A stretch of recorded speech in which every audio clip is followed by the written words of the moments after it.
Next, can I invite Dr. Luke Alderwick to upload his presentation, please?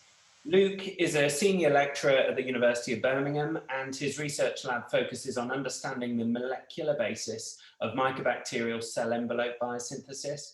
In addition, Luke is the director of the Birmingham Drug Discovery Facility, which enables him to collaborate extensively with academic drug discovery community, with the common goal of searching for new antibiotic therapies. His lab's currently funded by the BBSRC and MRC, and today he's going to talk about Azetidines kill Mycobacterium tuberculosis without detectable resistance by blocking mycolate biosynthesis. Over to you, Luke. Thank you. Thanks for the introduction, John, and thank you for asking me to give a presentation today.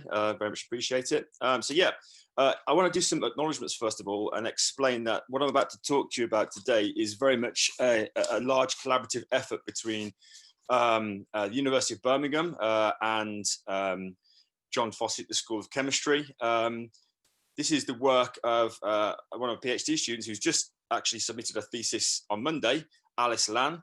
But it also involves collaborative support from Public Health England in the form of Joanna Bacon, as well as the Guangzhou Institute of Biomedical Health in China,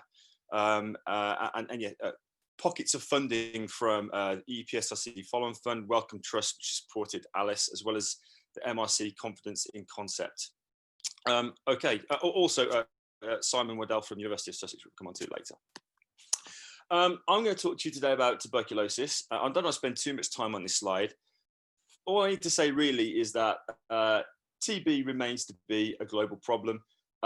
We have got two epidemics really. One is coming under control, which is the kind of the drug sensitive strains of tuberculosis, but we have an increasing number of MDR, multi-drug resistant tuberculosis year on year, and we are in desperate need of new drugs. And that's as much as I'm going to say about that.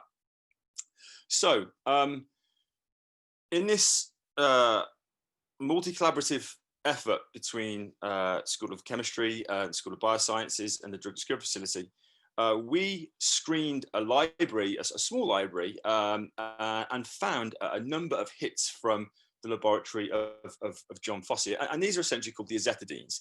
Now we screened a number of these, and I'm highlighting just 5 today because we actually screened anywhere upwards to around about sort of, I think it was approximately 90 different Azetidine analogues in the end, but I'm showing you the key ones here. This one here, BGAZ, stands for Birmingham Guangzhou Azetidine. We're going to call it Big As 1 just because. This was our first hit.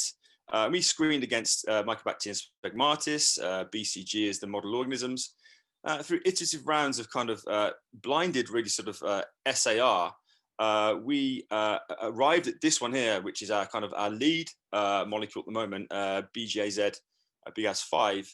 And all I want to say really is that these compounds are not just effective against model organisms, of course, but they are bactericidal against not only the laboratory strain of tuberculosis, but also clinical isolates, and specifically a multi-drug resistant clinical isolate, which is resistant to isoniazid and fampicin, at a MIC of 2.8 micromoles, so not too shabby. Now, how do we go about finding mode of action in terms of mycobacteria? Well, the first thing you do is you try to generate mutants. So Alice spent months trying to generate mutants. She was able to identify 3, but only at low concentration of one of the azetidine compounds. Turns out that when you sequence the genomes of these mutants to try to identify the resistance conferring single nucleotide polymorphism, which is usually the way in which you identify the molecular target in mycobacteria, turns out that all the mutants are previously recorded background mutations within BCG. And so essentially these were kind of false positives. Essentially what we're talking about here are molecules, compounds, which demonstrate at the moment what's approaching zero frequency resistance. We are unable to generate resistant mutants, which specifically confer resistance in mutations away from these background mutations. So these are quite interesting molecules, and we'll come back to that later. So what is the mode of action? Well, we have to take very much a kind of classical microbiology approach where we first of all investigated the kind of major macromolecular pathways by doing some labeling studies. And to cut a long story short, when you increase the concentration of the azetidines, it doesn't affect DNA, RNA, or protein biosynthesis. But what we saw is that we saw a loss of the synthesis of peptidoglycan, but also specifically lipids. And so this enabled us to kind of explore the cell envelope in further detail. Just to support this as well, a really cool assay from Joanna Bacon's lab in Public Health England. She's got a really cool flow cytometry assay where when you stain with Cytox green, which measures, of course, permeability across the membrane because it binds to DNA, and also calcium violet, which measures metabolic activity, looking at measuring cytoplasmic esterase activity. What we see is that we see a decrease in calcium violet at around about day 2, suggesting a reduction in cell viability, but then also an increase in Cytox green staining at day 6, which also leads to suggesting that it's increasing in cell permeability, possibly due to a cell wall defect. And this profile of these two azetidines actually looks a lot like that of isoniazid. And this assay has been previously reported and kind of led us to believe that actually something was happening in the cell envelope. With some support from Dr. Simon Waddell, we also did an RNA-seq transcriptomic profiling experiment where we treated Mycobacterium bovis BCG with 2 of our compounds, and then we obviously looked to see which genes were up and down regulated significantly. And so it turns out when you do a gene clustering analysis, there's further support of our hypothesis that these azetidines target aspects of cell envelope biosynthetic inhibition. We saw an upregulation of cell wall stress response genes. We saw an upregulation of sulfolipid and phospholipid biosynthesis, as well as detoxification pathways and also efflux pumps. What was interesting as well is we saw then a downregulation, significant downregulation in lipid synthesis genes, genes involved in mycolic acid biosynthesis, and also the docile regulon.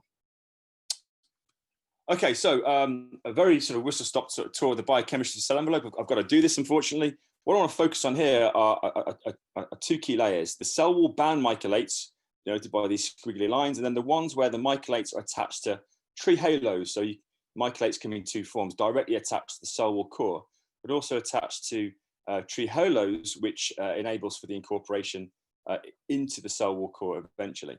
Now, so what do you do in order to investigate cell envelope lipids? Well, what you do is you culture mycobacteria, you then label, you treat with your azetidine molecules first of all, and then you label with C14 acetic acid to selectively label newly synthesized lipids, and then you can then extract using solvents and then separate by TLC and then compare to known standards. Okay, so what are we looking at here? Okay, well, the key thing here is highlighted in red are the extractable lipids that aren't directly attached to the cell wall core. And what you can see here is a selective reduction in TMM and TDM, which are these molecules here. And then when you do a slightly different approach where you do a pulse chase labeling experiment and you change the way in which you separate the TLCs, we can see then an accumulation of this thing called lipid X. But it turns out that lipid X is actually free mycolic acid, so free mycolate, not bound to either tree halos or the cell wall core. But when you look also then at the mycolates attached to the arabinogalactan, the cell wall core, which come from initially the ones here which are free, the TMM molecules, we see again a selective loss in the cell wall bound mycolic acids. Now, the fact that free mycolate was still being synthesized and released, but not bound, suggested that we're looking at some form of inhibition of late-stage mycolate biosynthesis.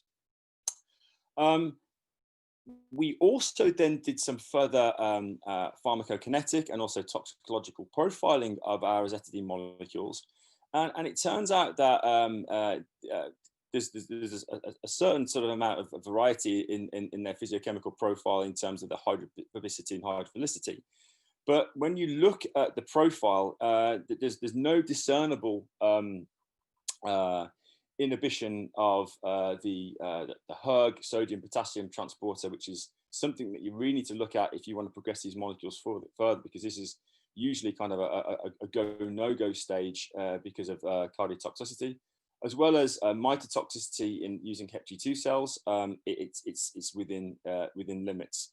And the other interesting thing as well is actually that these, specifically the big AS5, has got an extremely long half-life. So its existence systemically is very prolonged, suggesting we're going to get a therapeutic dose. Okay, so I only have 10 minutes here, so I'm going to wrap up pretty quickly. So what we've shown is that the Azetidines display potent antimycobacterial activity against MDR-TB with no detectable resistance.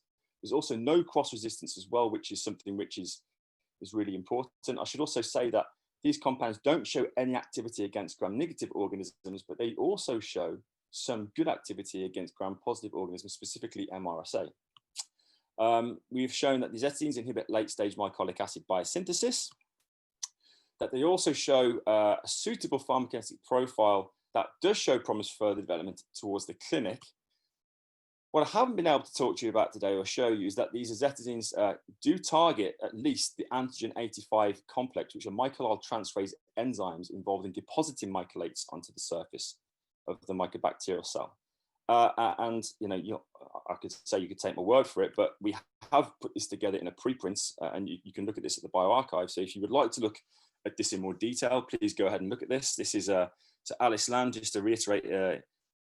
This is primarily her work, along with Ishin from John Foss's lab in the School of Chemistry at Birmingham. And I'm going to stop there and thank you very much, and see if anyone else wants to ask me any questions. Thank you very much, Luke.